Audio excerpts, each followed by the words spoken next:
успяват в момента и в областта на модата и се развиват като дизайнери. Днес, казвай сега, представяй ни дамите, които ще бъдат направо да ти представям бързо първата дама, която ще си представи собствените дрехи при нас. Това е певицата Есил Дюран, която може да се каже, че сбъдва една своя детска мечта в лицето на тези прекрасни облекла, които виждаме в момента. Добре дошли, момичета! Здравей! Много ми е приятно. И на мен Привет, Сил. Благодаря ти. Как сте, момичета? Много добре. Виждам и ти. Втората дама, на която аз така бих казала, че доста се възхищавам, е една наша бивша колежка, TV водещата Весела Тотева, която от няколко години много успешно прави своя модна линия, колекция. И наистина, аз мога да кажа, че е една българска, с която може да се гордеем. Веси, много се радвам да те видим при нас. Здравейте, Веси, заповядай. Настанявай се. Искам да ви кажа, че и за двете знам, разбира се, че сте се захванали с това. И за двете се чудех в един момент в началото, когато започвахте. Защо? Как ви е хрумнало? Що сте тръгнали в тая посока? Разказвай ти. При мен стана много така, мога да кажа спонтанно. Аз не мога да кажа, че това е била детската ми мечта, като при повечето дами, които с това се занимават. Стана случайно, стана като на майтап. Направихме като един експеримент, обаче се оказа така към момента успешен. Но това е... Имах съдружничка в началото, тръгнахме с една моя позната, след което преценихме, че е по-добре да се разделим и всеки да прави това, което му харесва, защото така имахме леко разминаване в вкусовете. Но пък това много ми помогна, защото трябваше да се справя сама с абсолютно всичко. Научихме на много неща и супер стана. Браво, ще ми разказваш още. Сил, при теб обаче тук тя каза, детска мечта. Аз съм много нова. Нова професионална. Се събуждам супер объркана и не знам сега какво трябваше да правя. Никога не съм била чак толкова заета през деня. Аз съм много нощна птица. Защо? Защо моеца да прави такова нещо? На мен най-любопитното от нашия разговор ми беше, като ми каза по телефона, Зейнеп, аз от дете заспивам с ножица в ръка. Винаги ми било голяма страст това. Дето има една приказка при певиците, като ги питат от когато, откакто се спомня държа ножица. Значи ти така с ножица. Винаги това ми е било една голяма страст, но някак си заради музиката остава все на заден план и все на заден план. Да не говорим, това не значи сега, че музиката ще остане на заден план. Не, разбира се, защото аз си мисля, че за толкова години вече, занимайки се с музика, някакси съм намерила темпото. Има една известна рутина в доза полезност, което ми дава възможност да правя и нещо друго. Защото аз не съм от хората, които обичат просто така да знаят това, което правят и всичко си върви. И тази, как да кажа, това е едно ежедневие, постоянно еднаквост, малко ме приспива. Честно казано, трябва да се създавам някакви емоции. И това е точно колекцията. Кажи за сега положителни ли са емоции? Създавам си предизвикателства, емоции, съпруга ми вече дано да не ме е намразил, защото и той се втурва да прави всичко заедно с мен, защото човека до мен, аз знам, че трябва да помага във всичко. В смисъл, дали му е работа или не, трябва да е близо до мен, да ми е гръб, да ми е отвора. В този ред на мисли. Просто оставя човека да пише музика, работа, неща, типа да играе футбол. Интересна истината помага. Аз съм сигурна, че и Бобо помага, защото ние се познаваме. Добре, че ме обича толкова много. Да, това е наистина Елин постоянно меко казано мъкне някакви дрехи, качва ги в колата. Когато има тази възможност, разбира се. Истината е, че когато останах сама и трябваше да се справям с всичко, съм се прибирала към 2 през нощта вкъщи. Така малко го бях, как да кажа, игнорирала, защото наистина се бях съсредоточила в това да се справя сама, да намеря екип, да успея. Ти като цяло си изключително нетипичната футболна съпруга. Работеща, бореща се. Тя и от началото. Винаги е била така. Това ме зарежда. Аз не се виждам като... Ти спомниш ли си първата колекция, първата дреха, която създадеш? Първата дреха, да, интересно ми е. Първата колекция, да, ние тогава все още бяхме заедно с моята партньорка и да, създадох една ленена рокля, бежева. Аз така имам много, определено имам афинитет към бежево-кафявата гама и криото. Това ми е любимото. Обаче българките много, така, поне моите наблюдения са такива, те харесват 3 основни: черно, бяло и червено. Това е. Значи правилно съм ориентирала. Да, и в общи линии, така, аз се опитвам много много често да налагам тези цветове. До някъде се получава, до някъде не. Но пък тази рокля беше, тръгнах да разказвам за роклята, една ленена бежева рокля с един кожен корсет. Съжалявам, че много давно беше това, вече 3 години почти. И в интерес на истина това беше един от моделите, които така ужасно много се хареса. И като че ли това ми даде някаква светлинка, че може и да се справя, да.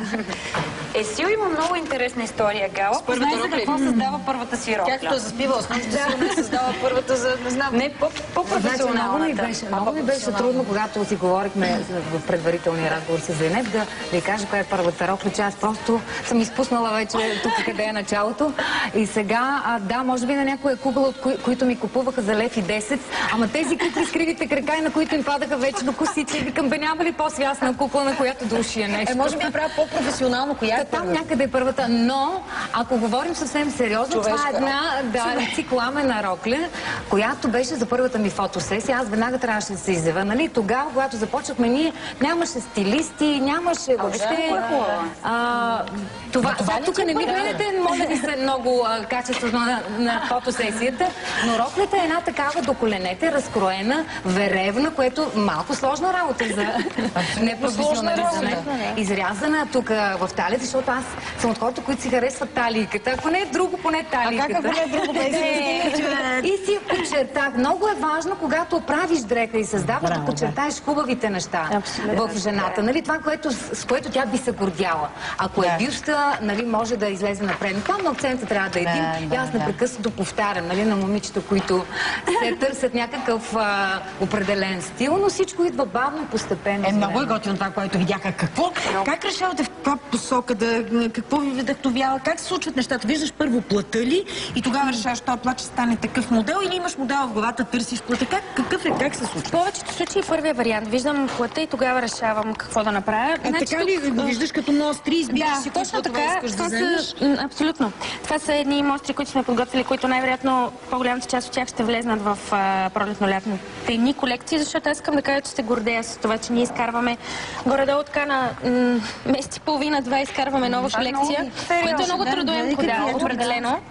И в интерес... Ето, пак има бежева. Да, това но пък има и други неща. Смисъл, ще има дантели. Аз се радвам, че така просто по стечение на обстоятелствата стана, че не сме си донесли по-официалните рокли, защото наистина това, което видях... различни точно, идеално, да. Но аз съм виждала на Весела официални рокли, които също са фантастични. Аз съм виждала май на някои от популярните хора, не мога да се сетя сега на кой, но... Да, в смисъл... Стараеме се. Значи, плата... В общи линии там почти винаги първо е плата, да. Всъщност, ние пускаме през цялото време и колекции, така че... Това са Това е последната, ето тук, примерно, една рокля, която направихме и в зелено с черна дантела. В смисъл, аз специално, за разлика от Есил, се старая в моите колекции да има разностилови дрехи, защото като цяло моята марка е малко по-спортни, точно. Искам така, обхващам по-голяма аудитория, като че ли на Есил дрехите, нали така, са по-официални, за определени случаи, докато при мен има всякакъв тип дрехи. И така. Сега, аз съм започнала с... Какво правиш първо, за да направиш една дреха? Аз от 2 месеца се вода някакъв дизайнер тук в случая. Искам всичко да... как се му иронизираш?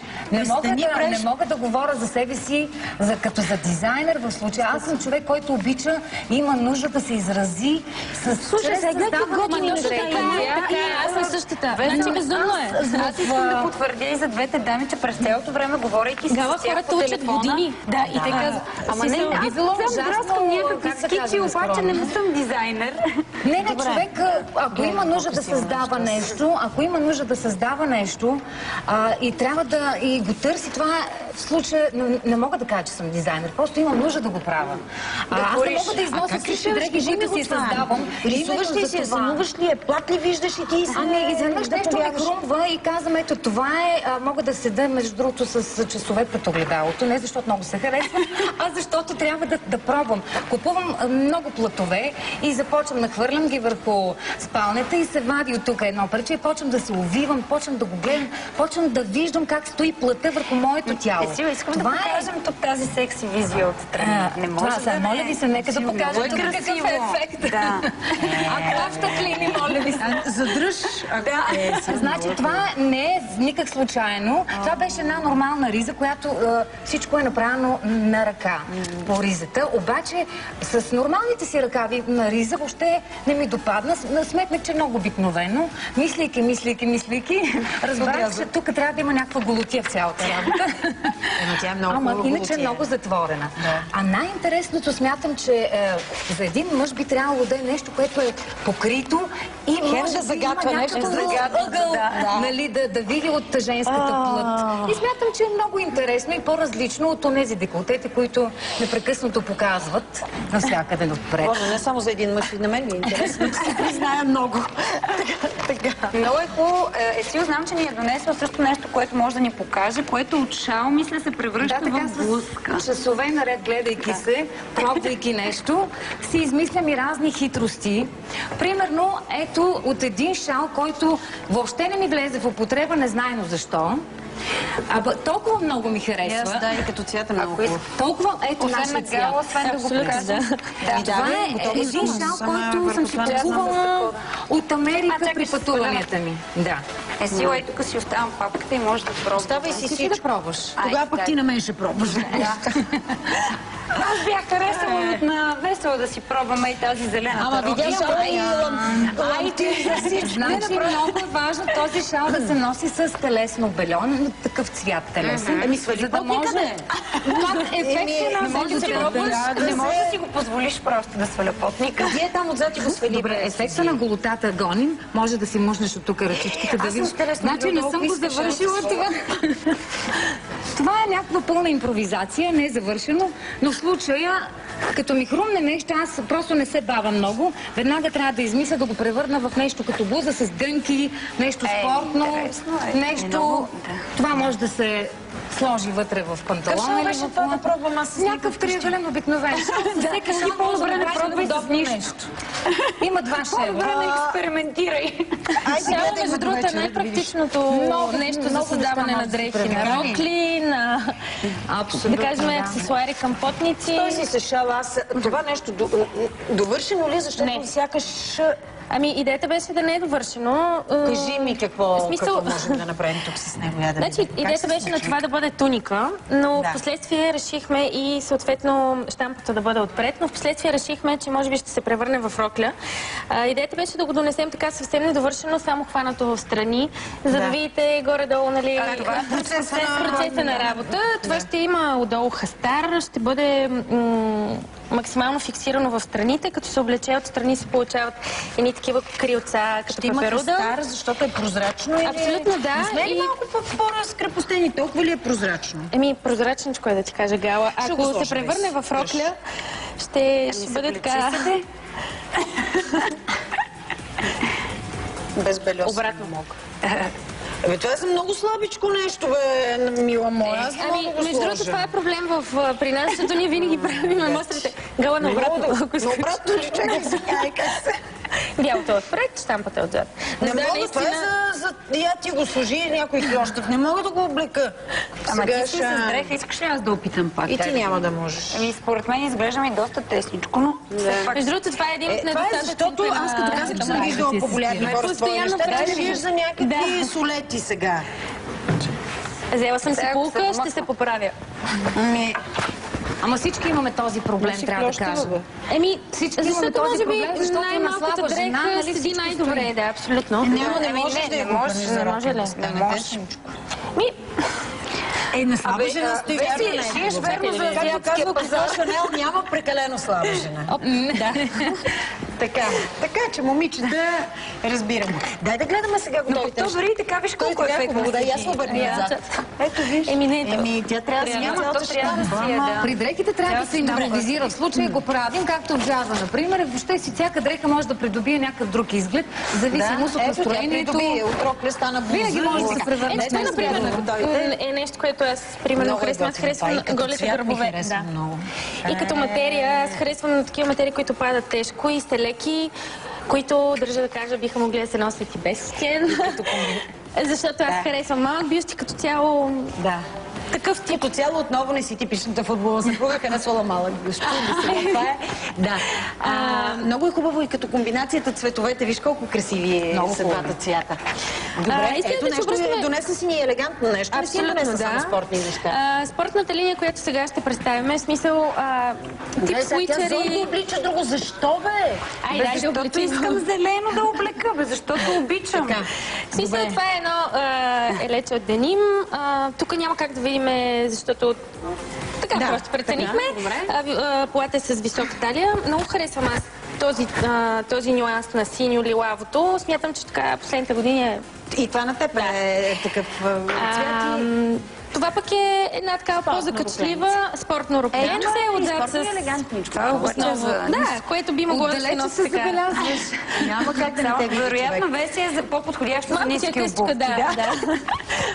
Или това е за босо ходене. За босо. Да, към нея ще има една шапка спортна, която е така сини цветя. Страхотен цвета. Аз обожавам просто и материята. Малко центричен, обаче тази година така реших, че мога да си го позволя. Можеш малко да се дръпнеш само. Ей, така в страни, да видим, защото Зинеп облече рокля, която аз казах, че е за боси крака и тази е подобен тип. Ежедневна рокля. Абсолютно, да. Спортна, която може да се носи с кецове, може да отидеш на пазар с нея. Спортен блузон, който аз много обичам такъв тип дънки. Сложили сме акцент малко дантела. Виждам, аз утре видях тук дантела. Ето така вече, да. Така. Сега си походи боса, аз ще обличам на Есил, защото съм с високи обувки. След малко ще разгледаме нещата, които ни е донесла Есил. Трябва да видим реклама, продължаваме след това.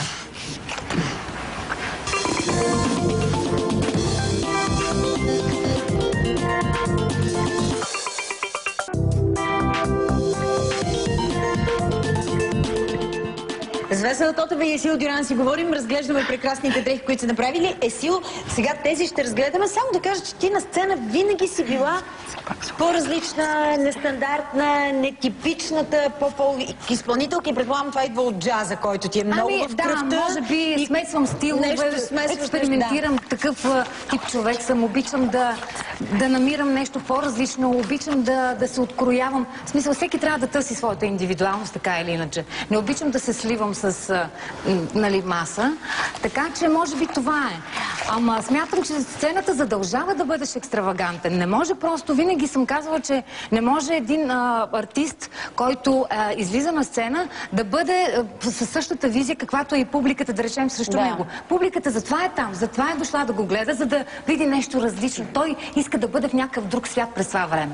Така че задължително е на сцена да си с нещо по-така, както му казвам аз. Ти тук си ни донесла по-така неща. Не, още веднъж да кажа, дори да не знаеш, че това са дрехи създадени от Есил, според мен не може да сбъркаш. Толкова има от нея в тях. Аз смятам, че е много хубаво да бъде така, защото и хора, които минават покрай галерията, казват, въобще не знаехме, че там, обаче като видяхме какво има на витрината, това със сигурност си няма какво да е друго. Малко за нещата. Аз залепнах за това, може би заради цвета. Да, аз ще започна от Емилия, което е страхотно момиче. Тя е облечена в нещо много мое любимо, защото е точно за това, което говорихме. Голо пак. Ама голо по друг начин. По друг начин, абсолютно е така. Че голотата е така загатната и някакси мъжът трябва да има голяма фантазия, за да се вихри в нея, нали? Това има много атрактивна рокличка, която комбинира и изисканост и атракция. Това е много важно, когато излизаш на парти, да направиш впечатление. Много е важно, когато танцуваш, дрехата да изглежда добре. Значи аз гледам на дрехата и по този начин. Аз гледам на нея като начин да изглеждаш красиво, дори когато танцуваш, нали, докато правиш някакви движения, просто трябва да подчертая цялата си красота. Видя! Така. Това е твоята любима рокля в цвят горчица. Погледни колко освен ме изненада, че не е и рокля и са отделни части, т.е. мога, той потник, който много обичам, голи рамене, полугоре. Аз също обожавам да бъда с тези флонги, обичам да разголвам раменете си и това са неща, които аз обичам да нося в крайна сметка. А това е любимия ми цвят. Просто цвета горчица винаги носи нещо по-различно. Обичам да има аксесуари аксесуари страшно много. Не смятам, че една дреха е завършена без аксесуара си. Дрехата си носи аксесуара. Хода напоследък по ревюта, имах и първо ревю, да ви се похваля. С огромни чанти и куфари с аксесуари. Аз видях само обиците на всичките момичета. Какви са? Това е Жана Миселена 2012, да не пропусна да я представя. Аксесуарите си ти ги създаваш? Не, има изложени са при мен в галерията много да, ти си измислил, като казваш това, ти си събрала много изкуство на едно място и ние ти гостувахме съвсем скоро. Много хубаво нещо си. Това не е просто някакъв магазин, който може да си купиш дрехи. Това е магазин, който са изложени вечерни тоалети. Може, всеки е добре дошъл. Можем да поседнем, можем да изпием по едно кафе, да посвирите, да го пеете, има жива музика. Като говорим за жива пианист, който евентуално... Ето това е фотосесията, която за първи път показваме. Това е Рокля, да.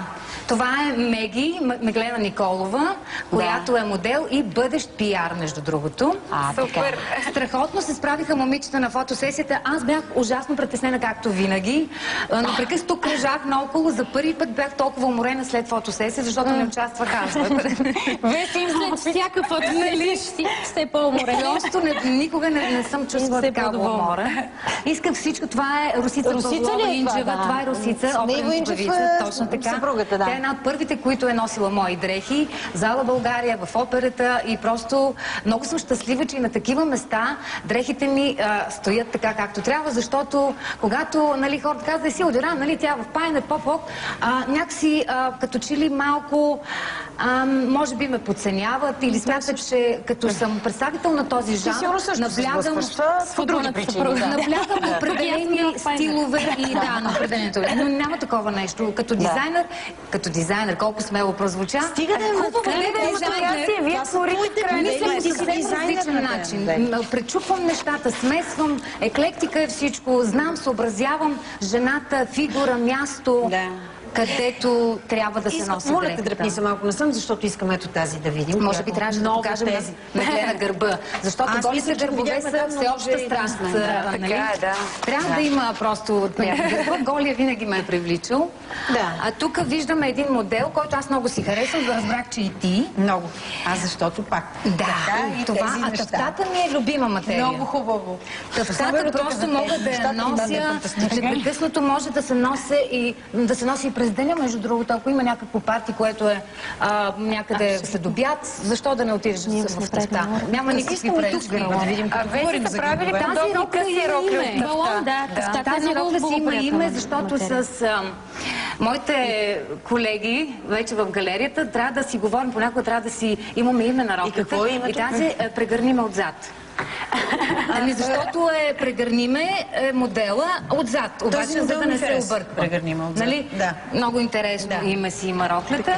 Блуза пак от две части, защото смятам, че е по-практично. Аз като дама, която от дълги години пазарува, винаги гледам да избера нещо в две части, защото обичам да комбинирам с бренки, с панталони най-различни. И вечното червено. Ами трябва да имаме червената рокля. Бяло-червено. Така, нали все пак не го правя за себе си и не го правя за най-близката си приятелка. Това се прави за хората. Така или иначе тези хора ще попитат за червено. А сега идват и абитуриентски балове и смятам, че една жена в червено винаги прави впечатление, каквото и да си говорим. Весело това. Така е. Лейди Ред. Има и песни посветени на червената рокля. Но това няма специфично като цвят. Не на всеки му отива червения цвят. Мисля, че не на всеки, обаче се харесва очевидно много. И от хора, на които не им отива. Значи тези тюлени русалки са ми любими. Вие сте ги посъветвате в край на краища, ако слушат. Да, русалковите... Винаги седи много тържествено и много холивудски, така че не съм успявала, между другото, до сега да си облека такава рокля, защото напоследък нашите участия са в дискотеки, нямаме такива огромни концерти, за да се появиш така и да си изпееш целия репертуар, нали? Това пак тъфта си виждам там. Ето тук пак тъфта, една много графитена... Независимо, че е върху някакъв вестникарски манекен от много да се лиша от аксесуар. Не мога. Трябва да има нещо. Кръстче. Това някак си завършва абсолютно всичко. Тук е много важно да се отбележи, че има огромна цепка. Много е красива. Аз искам да попитам Весела. Аз не исках да я питам върху какво работи сега, но нищо питайте. Аз набързо искам да я питам, защото тя от няколко години все пак се представя, нали, с нейните модели. Много известни личности се обличат при теб. Претенциозни ли са? Чак много... Доста са. Да, факт. Но, зависи от за кой става въпрос. Някои си имат собствено мнение, абсолютно нищо не може да ги разколебае. Други пък, разбира се, взимат съвети от мен. Но аз се старая... Някой от хората не да е... Абсолютно. Аз се старая, когато ми искат мнението да го давам, когато не, да не се налагам, защото в крайна сметка всеки е индивидуален. Много е важно една дама, една жена да се чувства комфортно, да се харесва, облечена с дадената дреха. Защото това личи много. Така че... Добре, аз те попитах ти, в момента не е готова още колекцията, видяхме част от платовете, част от нещата. Ще имаш ли нещо за абитуриенти? Не, тази година аз се отказах от абитуриентските рокли. Защото, Гала, това са много трудоемки рокли като цяло. Изискват ужасно много време, защото пробите са индивидуални. Изобщо, наистина нещата са много индивидуални. А пък аз достатъчно често изкарвам колекция и съответно това спъва малко другата ми работа. Но съм поела един единствен ангажимент към едно момиче, на което нямаше как да откажа и мисля, че ще направим нещо много красиво. Тя нарочно не го направила, за да ми даде шанс аз да се излучим. Момичета, чудесни сте. Наистина благодаря ви много. Тя не е влюбена в Риана, значи тя е влюбена в Риана. Търсим билети за Истанбул. Да, между другото. Така че ако има някой такива, да се обажда на мен. Да, наистина. Идеята е, че тя се вдъхновява. За вечер мен като в 2 капки вода, ако искаш да видиш Риана. Аз тогава ще дойда на лайфа. Идеята е, че тя се вдъхновява, последната й колекция е вдъхновена от Риана. Да, абсолютно. Много хубаво. Целувам ви, момичета, прекрасни сте. Знам, че ще много благодаря. Благодаря си ви на теб. Оставам ви само да чуем каква е обедната емисия новини, какво ще загадне Невена. Имаме ли връзка, колеги, с Невена? Невена, здравейте! В новините днес. Тежка катастрофа взе 3 жертви на пътя между село Иваново и град Русе. Спасен е 4-ти пътник, който е прекарал цяла нощ в катастрофиралия автомобил. Има ли нарушения в дейността на 3 електроразпределителни дружества? Какво показва проверката на прокуратурата? Кой и как ще седи? Правят ли с критика корпоративни дарения за предизборните кампании на партиите?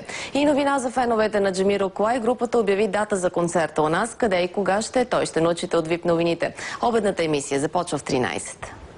Благодаря ти, Невена. Ние започваме отново утре точно в 9:30.